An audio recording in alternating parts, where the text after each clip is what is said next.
सोलापूर ग्रामीण पोलीस दलासाठी शासनाकडून मिळालेल्या एकूण 4 नवीन फॉरेन्सिक व्हॅनचे सेवार्पण विशेष पोलीस महानिरीक्षक सुनील फुलारी व पोलीस आयुक्त एम राजकुमार यांच्या हस्ते करण्यात आले। यावेळी पोलीस अधीक्षक अतुल कुलकर्णी, अप्पर पोलीस अधीक्षक प्रीतम यावलकर यांची प्रमुख उपस्थिती होती। कोल्हापूर परिक्षेत्राचे विशेष पोलीस महानिरीक्षक सुनील फुलारी यांनी ग्रामीण पोलीस मुख्यालयातील संवाद हॉल येथे आढावा बैठक घेतली। बैठकीमध्ये मागील वर्षातील गुन्ह्यांचा आढावा घेतला। मागील वर्षातील गुन्ह्यांचा तसेच कायदा सुव्यवस्था परिस्थितीचा आढावा घेऊन मार्गदर्शन केले।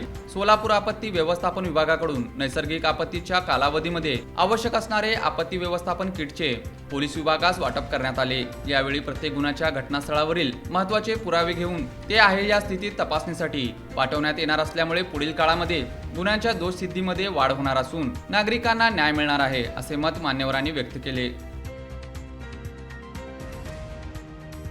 आम्हाला पूर्ण जिल्ह्यातील सर्व उपविभागांसाठी एकूण 6 फॉरेन्सिक सायन्स रिलेटेड व्हॅन्स मिळालेल्या आहेत। डायरेक्टर ऑफ फॉरेन्सिक सायन्स यांच्याकडून ह्या व्हॅन उपलब्ध झालेल्या आहेत। याच्यामध्ये medico legal science, forensic science, cyber आणि डिजिटल रिलेटेड एव्हिडन्स, त्याच्यानंतर सायंटिफिक एव्हिडन्स हे कलेक्ट करणे, सॅम्पलिंग करणे, प्रोसेसिंग करणे आणि नंतर FSL लॅबला पाठवणे याचे प्रशिक्षण घेतलेले तंत्रज्ञ कुशल मनुष्यबळ उपलब्ध झालेले आहे। त्या व्हॅन्समध्ये तातडीने घटनास्थळी भेट देणे आणि तेथील पुरावे गोळा करणे, सॅम्पलिंग करणे आणि त्याच्यानंतर त्याची कस्टडी प्रॉपर ठेवून ती कस्टडी हँडओव्हर करणे फॉरेन्सिक लॅबकडे, हे सगळे टप्पे त्यामध्ये अचूकतेने पार पाडले जातात। आणि 3 नवीन कायदे जे भारतामध्ये अंमलात आलेले आहेत त्याच्या अंतर्गत जी काही व्हिडिओग्राफी लागते, नंतर त्याच्या अंतर्गत विविध प्रकारचे प्रमाणपत्र लागतात, त्याच्यानंतर त्याचे पॅकिंगसुद्धा प्रॉपर करावं लागतं सगळ्या मुद्देमालाचा, पुराव्यांचा।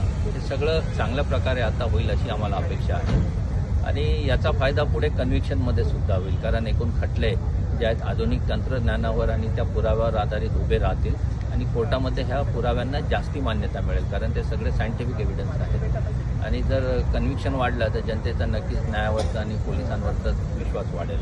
त्यामुळे आमच्या अधिकाऱ्यांना, अंमलदारांना आम्ही यासाठी प्रशिक्षण दिलेलं आहे आणि यापुढे तपासाला चांगली गती येईल अशी आम्हाला सगळ्यांना आशा आहे। आज जे डिझास्टर मॅनेजमेंट म्हणजे आपत्ती निवारणासाठी जी काही मदत मिळालेली आहे, तर राज्याचे जे संचालक आहेत आपत्ती निवारण आणि पुनर्वसन, त्यांच्याकडून ही साहित्य सगळी सोलापूर जिल्ह्यातील सगळे पोलीस स्टेशनला वाटप करण्यासाठी मिळालेलं आहे। या बॉक्समध्ये गमबूट्स आहेत, नेट्स आहेत, स्ट्रेचर्स आहेत, हँडग्लोव्ज आहेत आणि विविध प्रकारच्या आणखी इतर किट्स आहेत, ज्या नक्कीच आपत्ती प्रसंगी उपयोगी पडतील। सोलापूर जिल्ह्यामध्ये तशी वेळोवेळी यात्रा, वारी, पंढरपूरला येणारा मोठ्या प्रमाणात जनसागर असतो, त्या सगळ्यांना आम्हाला आपत्तीच्या काळात मदत देता येईल आणि आपत्ती निवारण पथक आणि त्यांचे जे इथे अधिकारी आणि स्वयंसेवक आहेत ते यामध्ये फार कुशलतेने कार्य करतात, असा मागच्या काळात अनुभव आलेला आहे। तर पोलीस आणि आपत्ती निवारण पथक मिळून चांगलं कार्य घडेल आणि जनतेची आणि वारकरी माऊलीची चांगली सेवा घडेल अशी आशा आहे आणि त्यामुळे नक्कीच मौल्यवान जीव वाचतील। झालं।